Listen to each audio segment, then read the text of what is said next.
welcome back to the Affirmation Addict podcast. My name is Pyle, and I am so excited because today I am going through and sharing with you about my spiritual journey while also sharing my top 5 manifestation books. So I thought this would be fun because I love books. I think we all love books because it's such a great way to learn about someone's spiritual lens on the world. And so I want to share with you some of my favorite books that I still keep going back to and what I loved about them. So this first book is You Can Heal Your Life. This is by Louise Hay, and she is the original affirmation queen. And this book actually kickstarted my spiritual journey. I watched The Secret with my mom. I think you've all heard that story. However, she also gifted me this book, this exact copy. If you're watching the video, this is it. She wrote a little note to me. If I read it, I'll cry, so I will not read it because I'm so emotional. But this book absolutely opened my eyes to the power of your words, to the power of just the way we show up in the world. And for when it was published, let's see when it was published. Okay, I can't find it. But for when it was published, I think it is phenomenal. Some of the concepts might feel mainstream or basic now, but it's really cool to think about when it was published and how well made this was. She talks about thought patterns. She has like a glossary of affirmations in the back of this book based off of different diseases and ailments, which I thought was amazing because it really, I was like 12 or 13 when she gifted this to me. And so realizing that you can talk to your body and talk your body out of dis-ease was huge for me. And that, I think, starting that at such a young age, I think has changed my health journey so much. I've been lucky to have such good health and learn how to work with my body. So this book, I love it. I will just once in a while flip to it. It has some exercises in there, and it's just a beautiful, well-written book on affirmations and speaking your reality into existence and healing yourself from the inside out. So that is the book that 100% changed my life. Thank you, Mom. I absolutely love it, and I know it's a very popular book. And one of my favorite things to do is look back and reread books that have changed my life. I think that is so fun to do, to see where you were then and where you are now. I love doing that.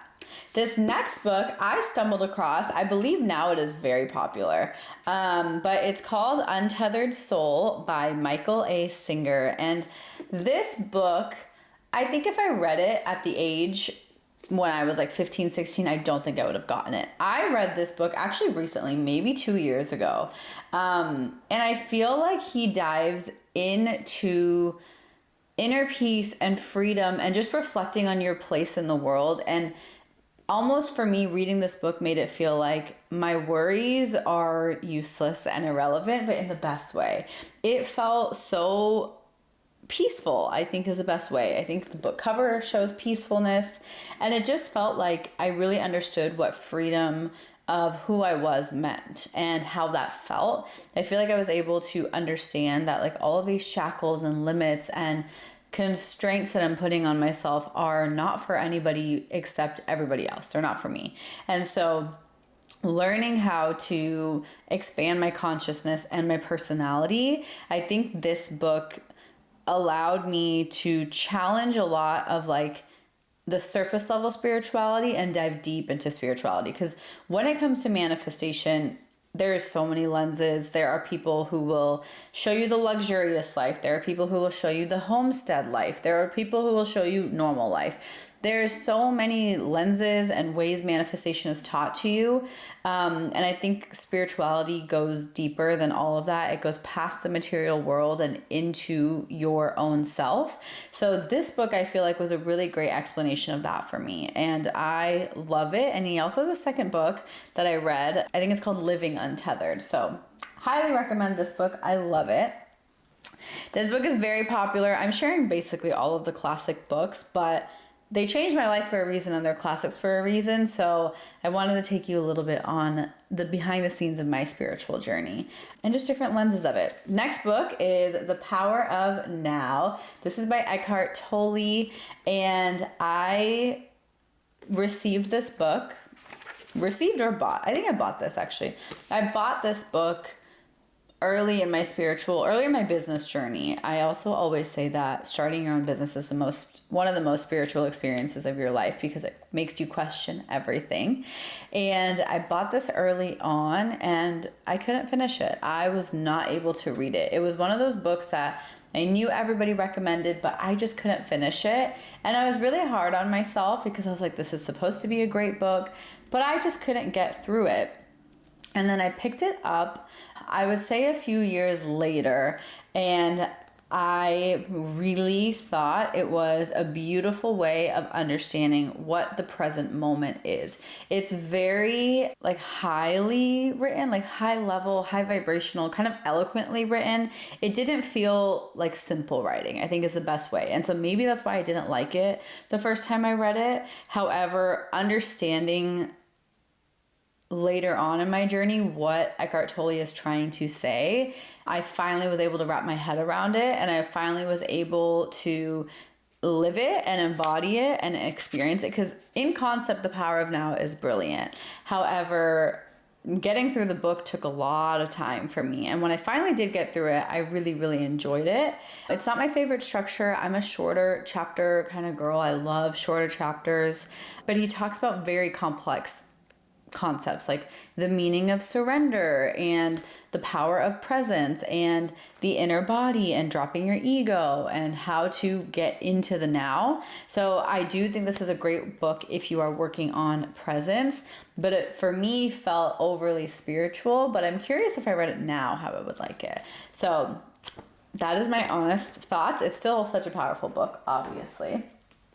Next one is by Gary Zukov. It is The Seat of the Soul. This book, I felt like it was a very easy to digest book. It's kind of shorter chapters, and the chapters are things like heart, intuition, karma, evolution, very high level concepts, but just intentionally chosen. And I think that's why I liked this book so much more than The Power of Now. This book for me came at a time when I thought I had my spirituality figured out, but I felt so lost in the way I was showing up in the world. I've already quit my job at this point, and this book really helped me just get into how am I showing up as my soul? What is my soul purpose? And how do I reconnect to who my soul is? Because I was so driven by, like for a long time, my business was all about sustainability, right? My business for a long time was, I make all this money in a corporate job. I need to replace that. That for a long time was a purpose. Can I replace that? And can I sustain that? Can I make my own and generate my own income through my own means? That was such a long time what my inner motivation was for my business, like my inner validation more so, that I needed to replace and show, especially my dad, show him that I didn't mess up by quitting my job. I didn't throw my business and I didn't throw my degree and my college experience away, that this was important. And so this book came at a time I had my business was established. Everything was established, but I felt still lost. And I was like, I'm literally 27 years old. Like, I need to keep going. Like, there is more that needs to come out of this. And so I was like, I cannot be having a midlife crisis right now. There's no way that this is it. There's no way that this is my peak. I felt like I had peaked is maybe a better way to put it. And so this book came at a perfect time to really get back into who am I? What is my soul? What is my purpose? And I think it's such a beautiful way he's written it. He has other books. I haven't read them. It's a thick book. This is like 300-400 pages, but it was easy for me to read, actually. The way he structured it, I thought, was beautiful. And this version comes with a study guide. So it's kind of like questions and like self-reflective questions that you can go through. So this book really helped me come back to what my why is, what my purpose is, and that no, I have not peaked. There's so much more to learn, so much more to dive into, and I'm here for a reason. So what is that reason? Lastly, I don't have the physical copy here. That's at my parents' house. It is one of my favorite books, and it is called, you won't even be able to see it on video. It's called The Law of Attraction, The Basics of the Teachings of Abraham by Abraham Hicks. And Abraham Hicks, if you don't know, I'm sure you know, that Abraham Hicks is one of the original kind of pioneers of law of attraction. I think they were in The Secret, and they talk about feeling good. They have like, it's a woman named Esther Hicks, and she channels these guides and she kind of does workshops, and they're so fun to hear her talk. It's very playful, and she talks about how like the humanness of us overcomplicates the manifestation journey, and you can really attract. It's very vibration based and feelings based, but I think she does a great job explaining it. A lot of people have criticism towards Abraham Hicks because they're like, that's not it. I mean, if you think about it, nothing is it. There's no one size fits all approach. There's different layers and different elements and different ways to practice law of attraction. And I think they do a really good job. So a lot of people say that Abraham Hicks is not comprehensive enough for you to manifest your life. I think it can be, but I love combining different things. But I feel like so much of modern day manifestation is based off of Abraham Hicks. I think that's probably the root for most of the manifestation concepts that you see online. I think most of that is rooted in Abraham Hicks. This book is super special to me, and the physical copy even has it. But essentially, I started reading this book when me and Tom first started dating, before I quit my job, before I started Affirmation Addict. And it means so much to me because this book, I was at a time where I was at a job that I manifested, but I hated it. My love of my life was deployed and I couldn't speak to him. And there was just so much in my world that felt like it wasn't going right. And I had no idea what to do next. And I remember specifically while reading this book, and I'm also a person who reads multiple books at the same time because I get bored easily. And if I really like a book, which is very rare, I will read it in like 3 days, but that's very rare for me. However, I was reading this book and I was like, I just feel like my world is falling apart. I miss Tom. I feel alone. I was crying myself to sleep every night at that point. And I remember opening this book and a note falls out, and it was just like this note. I think Tom wrote the note, and it was a sign. I was like, I need a sign that Tom's going to be okay because he was deployed. I felt horrible in general. And I remember I was like, I need a sign that he's going to be okay.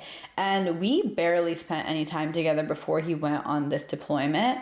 And somehow in this book, there was a note from him that said, you're going to be okay. I'm going to be home soon. And I actually got notified the next day that he was coming home early from deployment, which is unheard of, especially in the unit and the battalion he was in. It's not a thing. They don't come home early. They normally come home late. And so Tom was like, I don't know what you did, but I think you did this. And it was just such a cool confirmation that, wow, like we are so powerful and things can happen. And it felt like such a beautiful sign, and it made me feel reconnected to there is more in this world. And that's when I really started feeling passionate about, how does no one else talk about this? Back then, nobody talked about, no one our age, younger adults, nobody talked about manifestation and spirituality. It was always, I was me and my mom's friend. I was the only young person at these things. So it was really cool for me to experience that because it kickstarted so much change. Because a few months later is when I got the idea to start this business and the app, and all of it kind of flourished from there. So it was really cool. And all of these books have such a special place in my heart. I have them linked for you in my show notes. I linked my Amazon storefront, which I even have some books for love and soulmates, for health and wellness, for manifesting money specifically. So I have books specific to that, and I've read them all, and I like them all for different reasons. Now, one important note is, and this isn't all sources of information, including books especially though, because I feel like we buy a book and we're like, it's going to change my life. And with how easily available information is, I think one thing I've been trying to implement is if I'm reading a book, my also focus is to apply what I'm learning, because you can consume, you can learn. It's like school, right? You can learn everything, but do you actually use it in your day-to-day life? That's a choice, right? That's up to you. So for me, one thing I've been working on is if I'm reading a book, how do I actually learn and apply? And for me, it's been taking notes. It's been finding action items or bringing myself back to create inspired and my own action items based off of what I've been learning in the book, because ultimately only you can hold yourself accountable. So if you don't have a way of actually putting into practice what you're learning in these books, then the information and the depth can only go so far. And then you might get into the cycle of, I just need to keep learning, because we like to use learning as an excuse and as a kind of a way to override actually doing and actually putting into practice and actually taking action in our physical life. Life is happening when you are with the people who trigger you. Life is happening when you are out and about and someone cuts you off on the freeway. Life is happening when you get fired from your job. Life is also happening when you get a promotion. Those are the moments where life is happening. So can you take these concepts that you're learning from social media or all of these books and actually apply them in your own life?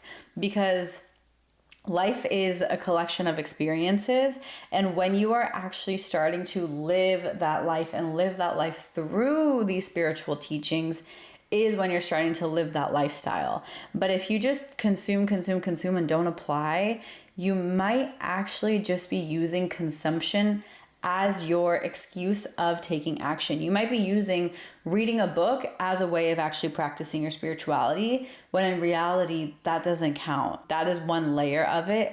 Information and wisdom is so important, but actually spending the time in your own life to live it. And you'll notice when you start living it, you will have your own interpretation of this wisdom, that you might not agree with everything in every single book, and that's okay. You don't have to agree. You're not reading it to reconfirm your ideas. You're reading it to see the world in a different way and see life and the meaning of life in a different way. So that is my big takeaway. Please, yes, read these books. They're powerful. Or read them again and notice how can you actually apply what you're teaching, and notice how much of what you're consuming online, what you're consuming in these books and online courses even. Life is not only about just consuming more information, because more information will not make you feel happier. You have to practice these and apply these. And so that is my big takeaway for you. As you do get these books, please find ways for yourself to actually apply them and live these concepts as well. You don't have to master them, but you can practice them. So I love you. The links are in the show notes for you, and I will see you in the next episode. Bye.